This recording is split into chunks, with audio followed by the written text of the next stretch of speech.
Welcome to the 22nd annual Chemers Gallery event.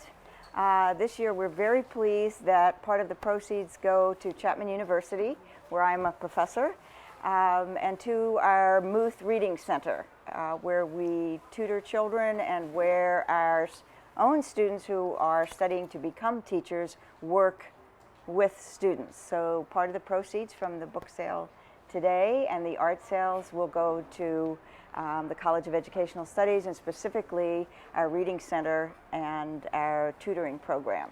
So welcome. This is the 22nd year. It's really quite amazing what the Chemers Gallery does. And I'm going to be introducing each of the artists, and usually at the beginning I give us a little something to kind of think about regarding children's illustrations, art, and children's books. So today what I picked for a topic was the relationship between art and text, between the visual image and between the words or the text. So I thought I'd start back with history and ask you which you think actually came first, the visual depiction of story and the image, or the words as text? Any ideas? Okay, the visual image probably was first, and can you think in what form that might be? Where, historically? Etchings, and I'm thinking of cave paintings, and yes, I'm way back to say that in history we probably started with the image for telling stories, and in addition to the image, then we began, when we developed language, to storytell orally and pass it, stories down through generations orally. And so writing down text really is a later discovery for language and storytelling. And at first, even writing down the language was done individually by hand and really was an art form of its own. If you look back at medieval manuscripts, for example, they're absolutely exquisitely hand-written and hand-painted. Does anybody know the invention of something that changed books and the possibilities for books forever? The printing press, okay. In the 1400s, 1452, I think it was, Gutenberg and the invention of the printing press. And what did that enable us to do? Then we could mass produce. And so then we started having books and started thinking about reading. And at first, reading was something that adults did and children listened to. And it was an even later movement to start reading with children, with young children, and with children's books. The 20th century is an explosion for children's books, and especially after, we call it the Renaissance, after World War II. So whose books can you think of that were very popular children's books now, where there were simple illustrations and simple text, rhyming sound, that were really some of the first? Dr. Seuss, okay, who lived in San Diego for much of his adult life. So New York and then San Diego. And since then, we've had an explosion. Now we have another change in the 21st century, and we have another way to access storytelling and children's books. So what is the latest? Technology. And we're living in an era now, almost going back, if you will, full cycle to the cave pictures, where the image is becoming much more important. So we're accessing a lot of information through the visual image again. So that gives us kind of a quick and dirty history. I'd like to give you 7 different relationships between text and pictures to think about, and I have some of my favorite books that I'll pass around to share with you that illustrate some of those. And the first one is symmetrical. So if the words and the images are symmetrical, what do you think that might mean? In some children's books, they are symmetric. They complement each other? Okay, they are the same. The second one I'm going to go to is complementary, and that would be where they complement each other. The first is symmetry. So you have the words and the picture, the image, exactly describes the text. So it's an exact reflection of the text. The second one is complementary, so very good. And if they're complementary, then the text, what would you say for complementary? What would you give as a... Yes, it augments the text. It complements it. It might give you a zoom in. It might give you more detail, but in some way it complements the text or the words. The third one is contradictory, and this is a little harder. If the relationship between the text and the image is contradictory, and I want you to look for that as people present today, that's a hard one. Anybody would think what that might be? It's where the text is telling one story, but the pictures are telling a completely different story. Exactly, and I don't have the book with me, but there's a little book called Rosie's Walk that is exact like that. The text or the words are telling you one story, but you get the humor and the irony because the picture's telling you something completely different. How about opposites of Chloe and Gloria? Because he's saying one thing and the dog behind him is playing and acting. Exactly. The officer is telling the children safety tips and the dog behind him is doing something else. So it's a little more sophisticated, isn't it? And it's amazing that children do get that. They get the humor and they get the juxtaposition or the contradiction, that the text or the words are telling you one thing, but the picture's giving you something else. Okay, good. The next one is metacognitive, and this is a fairly new one. Metacognition just means you are aware of your own process. So if the words and the pictures are metacognitive, do you have any idea what that might mean? Just to try to make you think of this thought. It isn't directly referring to it, but it's bringing it out of your mind. It's where the characters in the story are aware that they are in a book. So this is a fairly new relationship between text and image, where you have the characters are actually aware that they're in a storybook. I think of the Stinky Cheese book is an example of that. And there's a book where the chicken is a character and gets squashed between the table of contents and the dedication page.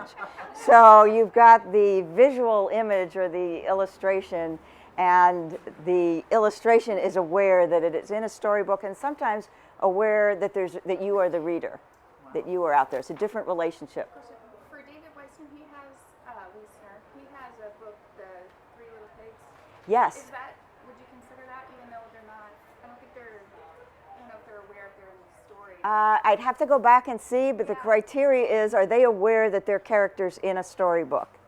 And this is playing with image and words and developing story in a new way. So this is a metacognition. That's a pretty new one.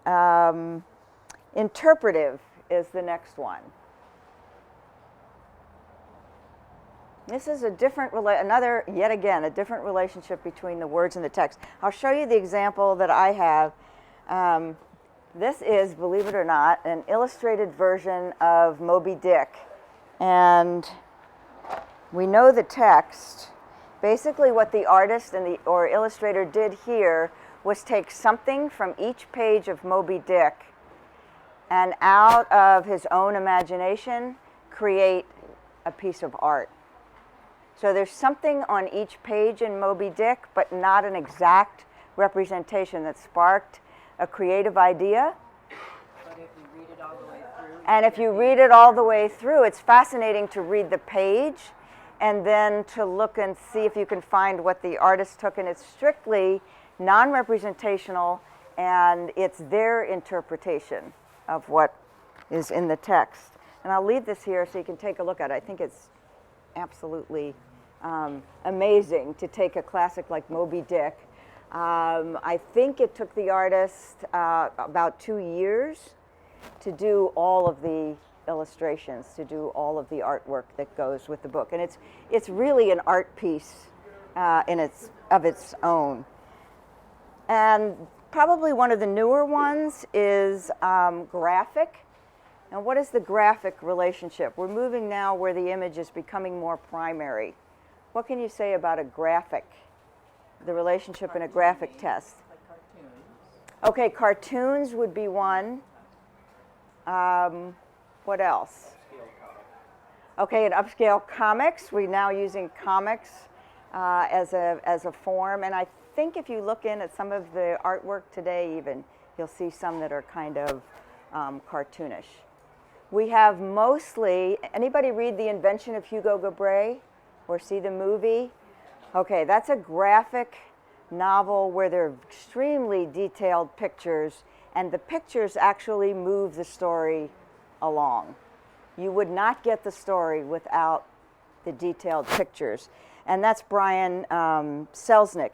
He went on from The Invention of Hugo Cabret, and this is really one of my favorites, Wonderstruck.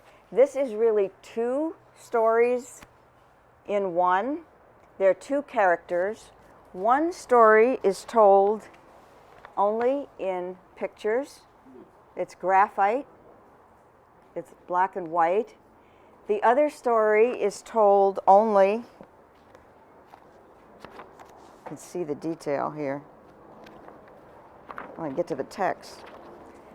The other person's story is told only in words. So you are literally following stories of two people 50 years apart, and at the end of the book, the two stories come together. It is just a magnificent, extremely imaginative book. So I highly recommend this one if you enjoyed The Invention of Hugo Cabret. We also have books to complete it that have no text, where we move only with the image, and that comes to David Wiesner. And I don't know if you know, Tuesday is one of his books. This is Flotsam, and if I just turn to some of the pages, you can see it's done in watercolor, and there is no text. The entire story is moved along only through the visual, through the pictures. And these make wonderful children's books to read. And then another one that I like that almost has no text is a brand new one, and this one, the French version of the Caldecott. The Caldecott Medal is for the best illustrated children's book each year. We've had the Caldecott since 1939, and different countries have started their own version of that, and this won the French Caldecott. So you can see, very graphic, simple primary colors, and very, very little text, and yet a terrific moral lesson in the book. So we're back to the image being able to sustain story without the text. Our very newest kind is digital. And with digital children's texts, we lose something. What is it that you think we might lose? What do we lose by accessing the e-reader? What? Okay, certainly texture and certainly holding a book and holding your tablet are different than one another. So you do lose some sense of texture and textures in the illustrations. What's gained from digital children's books, though? Accessibility. Okay, it is accessible. What about the experience itself? More interactive at times. More interactive. So an electronic book might have sound. It might have links that take you other places. It might have games connected to it. So we lose something, but there's also something to be gained. And as big as electronic books and Kindles have gotten, the one place where sales of traditional books are still rising is the children's book. And I think it's because that early experience of reading, that texture and holding a book are still important and important as part of it. The tactile part of the experience, working through your senses, is still really important. Okay, what are we going to look for as our illustrators come up to talk? There are certain elements in their illustrations. So when you pick up a book or you look at the beautiful art that's up on the walls in the Chemers Gallery, what do you notice first? What are some of the elements? Color. Okay, so we definitely want to look at the color or the absence of color. What else? Composition. And can you explain that a little bit? What do you mean by composition? The reality of all the elements on the page putting together and making a composite whole that is pleasing to the eye and to the ear. Okay, and also looking at positive space, negative space. How much space does the illustration take up on the page? I have a graphic. Neil Gaiman's one of my favorite graphic artists, and if I can find you pages, you can see how much the illustration, the placing, the juxtaposition, how much does illustration and how much is text. And yet some other books you will look at and you will see a lot of white, empty space and very little on the page. And they convey different kinds of mood, as does color.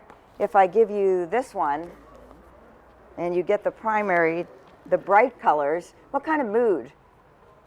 Kind of upbeat, there's kind of an energy. Whereas if I use dark or cool colors, that might convey what? Sad, dark, lonely, different kinds of emotions. We want to look at color, we want to look at what else?